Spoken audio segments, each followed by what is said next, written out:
সৰুতে আমাৰ জীৱনৰ এটা লক্ষ্য থাকে, আমি এটা লক্ষ্যত উপনীত হ'ব বিচাৰোঁ। সৰুতে আমাৰ কিবা কিবি কৰি ভাল লাগে, কাৰোবাৰ খেলি ভাল লাগে, কাৰোবাৰ পঢ়ি ভাল লাগে, কাৰোবাৰ নাটক কৰি ভাল লাগে। সেই লাইনত যদি আমি যাব পাৰিলোহেঁতেন খুবেই ভাল আছিল, কিন্তু পিতৃ মাতৃয়ে সেয়া নামানে। আমি পিতৃ মাতৃৰ ইচ্ছা অনুসৰি যাব লাগে। পিতৃ মাতৃয়ে বিচাৰে, ইচ্ছা নাথাকিলেও মই ছায়েন্স পঢ়িব লাগে, হয় ডক্টৰ হ'ব লাগিব, নহয় ইঞ্জিনিয়াৰ হ'ব লাগিব। সেই ধাৰণা দিয়াৰ পাছত আমি আমাৰ যি লক্ষ্য আছিল, আমাৰ যি স্কিল আছিল, যি বিষয়ত আমি জানিছিলোঁ, সেই বিষয়ৰ পৰা আঁতৰি আহোঁ।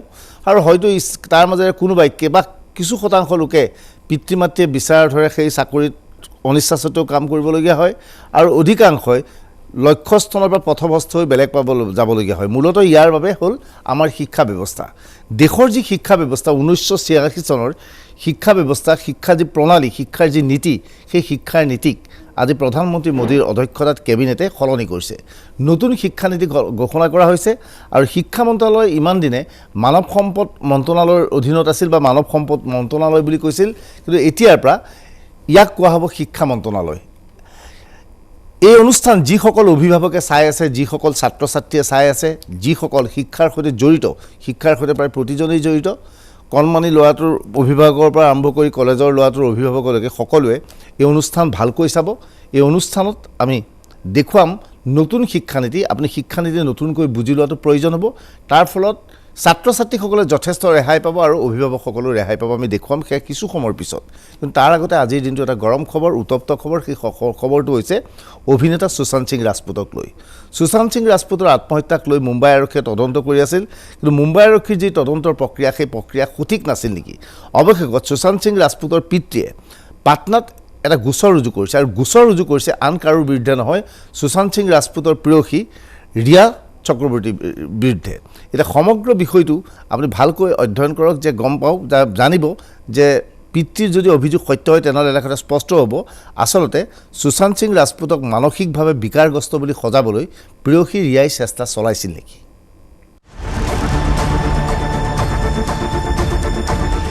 অভিনেতা সুশান্ত সিং ৰাজপুতৰ আত্মহত্যাৰ ঘটনাৰ তদন্ত কৰিবলৈ গৈ মুম্বাই আৰক্ষীয়ে কাকনো তদন্তৰ আওতাত অনা নাছিল।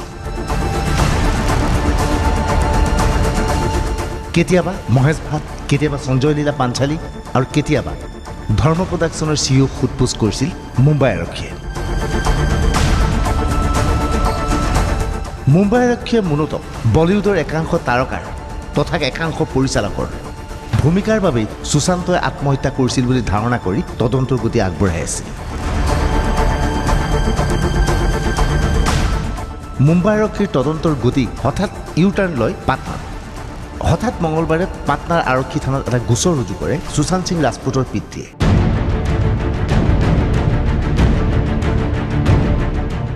এয়া পাটনাৰ ৰাজীৱ নগৰ আৰক্ষী থানা।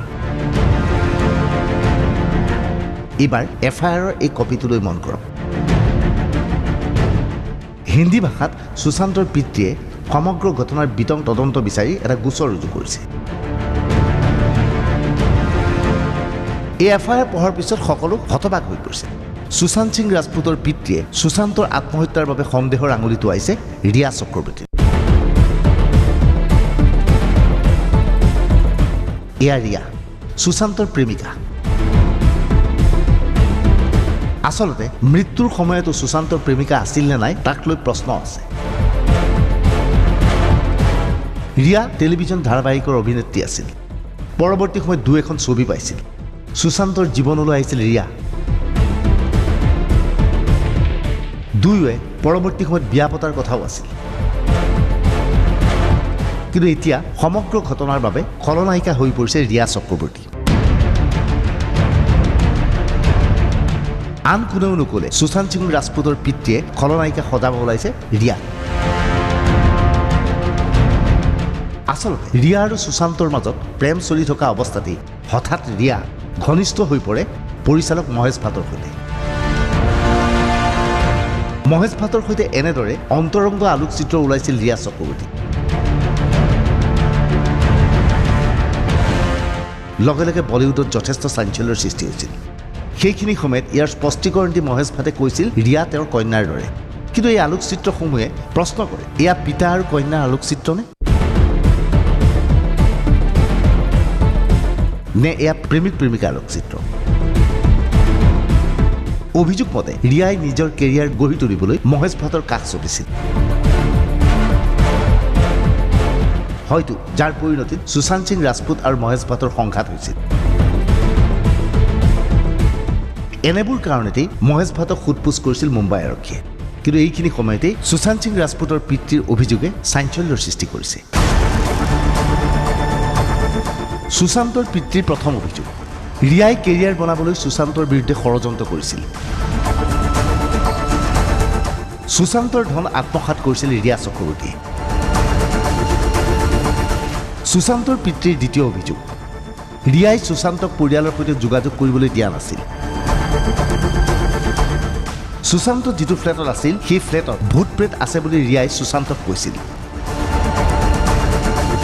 যাৰ বাবে সুশান্ত মানসিকভাৱে ভাগি পৰিছিল। ৰিয়াৰ পৰিয়ালে সুশান্তক এয়াৰপৰ্টৰ কাষৰ এটা ৰিজৰ্টত কিছুদিন ৰাখিছিল। সুশান্তক বাৰে বাৰে কোৱা হৈছিল তেওঁ মানসিক ভাৰসাম্য হেৰুৱাইছে। সুশান্তৰ পিতৃৰ তৃতীয় অভিযোগ, সুশান্তক মুম্বাইত চিকিৎসা কৰাৰ বাবে হেঁচা দিয়া হৈছিল। ৰিয়াৰ পৰিয়ালে সুশান্তক দৰৱৰ অভাৰড'জ দিছিল। ৰিয়াই কৈছিল সুশান্তৰ ডেংগু হৈছে। এইখিনি সময়ত সুশান্তৰ সামগ্ৰী দখল কৰিছিল ৰিয়াই। সুশান্তৰ পিতৃৰ চতুৰ্থ অভিযোগ, সুশান্তক পৰিয়ালৰ সৈতে কথা পতাত বাধা দিছিল। সুশান্তৰ ফোন ৰিয়াৰ হাতত আছিল। সুশান্তই নতুন চিনেমা চাইন কৰাৰ বাবে নতুন চুক্তি আৰোপ কৰিছিল। সুশান্তৰ বাসগৃহৰ সকলো কৰ্মচাৰী সলনি কৰা হৈছিল। সুশান্তৰ পিতৃৰ পঞ্চম অভিযোগ, সুশান্তৰ আটাইবোৰ ক্ৰেডিট কাৰ্ড ৰিয়াই দখল কৰিছিল। আটাইবোৰ বেংক একাউণ্ট ৰিয়াই ব্যৱহাৰ কৰিছিল। 2019 ডিচেম্বৰত সুশান্তৰ পুৰণা ফোন নম্বৰটো বন্ধ কৰি দিয়া হয়। সুশান্তক এটা নতুন ফোন নম্বৰ দিয়া হয়।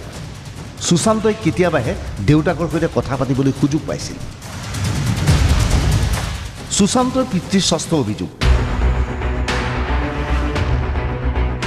ৰিয়া আৰু পৰিয়ালে সুশান্তক পগলা ফাটেকত ভৰ্তি কৰোৱাৰ ভাবুকি দিছিল। সুশান্তৰ ধন সম্পত্তি ৰিয়াই ব্যৱহাৰ কৰে। সুশান্তই কুৰ্গত অৰ্গেনিক খেতি কৰিব বিচাৰিছিল। ৰিয়াই লগে লগে ইয়াক বাধা দি ব্লেকমেইলিং কৰিছিল। ৰিয়াই সুশান্তৰ মেডিকেল ৰিপৰ্ট ৰাজহুৱা কৰাৰ ভাবুকি দিছিল। সুশান্তৰ পিতৃৰ সপ্তম অভিযোগ, চিকিৎসা চলি থকা অৱস্থাত হঠাৎ ৰিয়াই সুশান্তক এৰি আঁতৰি যায়। সুশান্তৰ মেডিকেল ৰিপৰ্ট, প্ৰেছক্ৰিপশ্যন আদি লৈ যায়। ৰিয়া চক্ৰৱৰ্তীৰ বিৰুদ্ধে এনে গুৰুতৰ অভিযোগ উত্থাপন হোৱাৰ পিছতেই বলিউডত এতিয়া হাহাকাৰ লাগিছে। মঙলবাৰে পাটনাত সুশান্তৰ পিতৃয়ে গোচৰ ৰুজু কৰাৰ লগে লগে ৰিয়া চক্ৰৱৰ্তীয়ে তেওঁৰ অধিবক্তাৰ সৈতে কথা পাতিছে।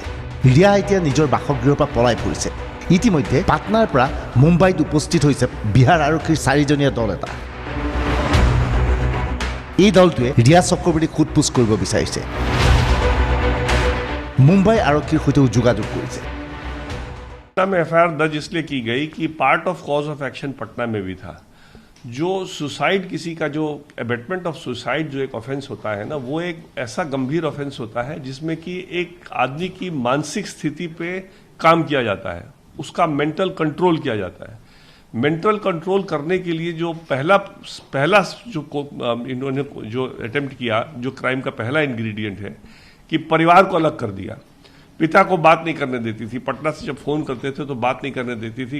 एक दो बार उन्होंने बॉडीगार्ड के थ्रू भी बात करने की कोशिश की, वो भी नहीं बात करते। सो परिवार से पहले अलग किया, फिर उनकी मानसिक स्थिति बनवाई गई। उनको डॉक्टरों के पास ले जाना शुरू किया गया, उन पर दुनिया तरफ भर की दवाई स्टार्ट करवाई, और उसके बाद फिर वो मामले को आगे लेते जाते गई। वो उनके पैसे को इस्तेमाल किया, वो तो अलग बात है।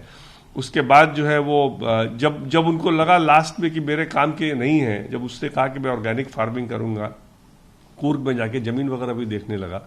दोस्त से उसने भी बात की, महेश से भी, तो उसको लगा कि अब मेरे काम का नहीं है, तो फिर वो छोड़ के चले गए, फोन ब्लॉक कर दिया। देखिए, जिसके पास उसकी सारी मेडिकल रिकॉर्ड है, जो जानती है उसको क्या दवाई खानी है, और जो मालूम है कि उस पर पूरा डिपेंडेंट आज के दिन हो गया है, उसको छोड़ करके वो चली गई ब्लॉक करके। और उसी के बाद दिशा सल्यान उसकी सेक्रेटरी ने रखवाई थी, उसका सुसाइड हो गया। तो कई चीज़ से बहुत एंग्जाइटी उसकी बढ़ती चली गई, और जो बढ़ती चली गई वो अल्टीमेटली सुसाइड पे उसका अंजाम मिला और उसके लिए क्लियरली रिया चक्रवर्ती जिम्मेदार है। এইখিনি সময়ত প্ৰশ্ন আহে যে সমগ্ৰ বিষয়টোত মুম্বাই আৰক্ষীৰ তদন্ত ভুল আছিল নেকি? মুম্বাই আৰক্ষীয়ে ভাবিছিল যে বৃহৎ বৃহৎ প্ৰডাকশ্যন হাউচ অথবা কোনো পৰিচালক অথবা অভিনেতাৰ হেঁচাত সুশান্ত মানসিকভাৱে ভাগি পৰিছিল আৰু চিনেমা নাপাই মানসিক হতাশগ্ৰস্ততাত ভুগি আত্মহত্যা কৰিছিল। কিন্তু সুশান্তৰ পিতৃৰ এই অভিযোগসমূহৰ পিছত সমগ্ৰ বিষয়টোৱে নতুন গতি লৈছে। का सवाल दो रीजन से लगा, एक तो कि फैमिली शोक में था, दूसरी बात कि मुंबई पुलिस एफआईआर दर्ज नहीं कर रहा था, आज तक एफआईआर दर्ज नहीं हुआ है, पहला एफआईआर यही है। तीसरी बात यह है कि जब फैमिली को लगा और जब शोक से फैमिली निकली और जब देखा कि यह मुंबई पुलिस का रवैया, मुंबई पुलिस फैमिली पे प्रेशर डाल रही थी कि आप बड़े बड़े प्रोडक्शन हाउसेस का नाम दें, उनको इन्वॉल्व करें, तो जब फैमिली ने देखा कि ये तो बिल्कुल ही डायरेक्शन डिफरेंट आ रहा है, तब लगा कि अब कोई उपाय नहीं बचता है। और चूंकि पटना में कॉज ऑफ एक्शन था, पटना में उसके पिता रहते हैं प्लस कॉज ऑफ एक्शन था, इसलिए डिसाइड हुआ कि हम लोगों ने किया। সুশান্তৰ দেউতাকে কি তদন্ত বিচাৰে? এক, ৰিয়া জীৱনলৈ অহাৰ পিছত সুশান্ত মানসিকভাৱে কিয় ভাগি পৰে? দুই, সুশান্তৰ যদিহে মানসিক চিকিৎসা চলিছিল তেনেহ'লে পৰিয়ালক জনোৱা হোৱা নাছিল কিয়? তিনি, চিকিৎসকৰ ভূমিকা কেনে আছিল? কি দৰৱ সেৱন কৰিবলৈ দিছিল? চাৰি, সুশান্তৰ যদিহে চিকিৎসা চলি আছিল তেনেহ'লে হঠাৎ ৰিয়াই সুশান্তক এৰি কিয় গৈছিল? পাঁচ, সুশান্তৰ বেংক একাউণ্টত থকা 17 কোটি 15 কোটি টকা কিয় উঠাই লোৱা হৈছিল? ছয়, সুশান্তৰ জীৱনলৈ ৰিয়া অহাৰ পিছত সুশান্তই কিয় চিনেমাত কাম পোৱা নাছিল? সাত, সুশান্তৰ লেপটপ ক্ৰেডিট কাৰ্ড নথিপত্ৰ আদি ৰিয়াই কিয় লৈ গৈছিল? में धोखाधड़ी का है। सुशांत के अकाउंट से बहुत सारा पैसा ट्रांसफ़र हुआ है उसके अकाउंट में, और जॉइंट अकाउंट बना करके कई कंपनी बना करके कुछ धोखाधड़ी का काम किया गया उसकी तरफ से। तो वो सारा जांच का इशू है, पुलिस जाएगी जांच करेगी तो सारा कुछ बाहर आएगा कि क्या क्या किया गया। উল্লেখযোগ্য, মুম্বাইৰ ফ্লেটত সুশান্তই যেতিয়া আত্মহত্যা কৰিছিল সেই সময়ত ঘৰত কোনো নাছিল। ঘৰত থকা কাম কৰা মানুহগৰাকী ওলাই গৈছিল, আনহাতে CCTVও বন্ধ অৱস্থাত আছিল। এনে অৱস্থাত পিতৃয়ে সন্দেহ কৰিছে ৰিয়াৰ ষড়যন্ত্ৰৰ বলি হৈছে সুশান্ত। সুশান্তৰ লগত থকা বৃহৎ পৰিমাণৰ ধন ইতিমধ্যে ৰিয়াই আত্মসাৎ কৰিছে। সুশান্তক মানসিকভাৱে বিকাৰগ্ৰস্ত বুলি প্ৰমাণিত কৰিবলৈ গৈ সুশান্তৰ সকলো সা সম্পত্তি দখল কৰিছিল ৰিয়াই। আৰু এটা সময়ত সুশান্তক মানসিকভাৱে অস্থিৰ কৰি ৰিয়া আঁতৰি গৈছিল সুশান্তৰ জীৱনৰ পৰা। সেয়েহে সমগ্ৰ বিষয়ৰ তদন্ত কৰিলে বিতং তথ্য পাব বুলি ধাৰণা কৰিছে সুশান্ত সিং ৰাজপুতৰ পৰিয়ালে। Bureau report DY365।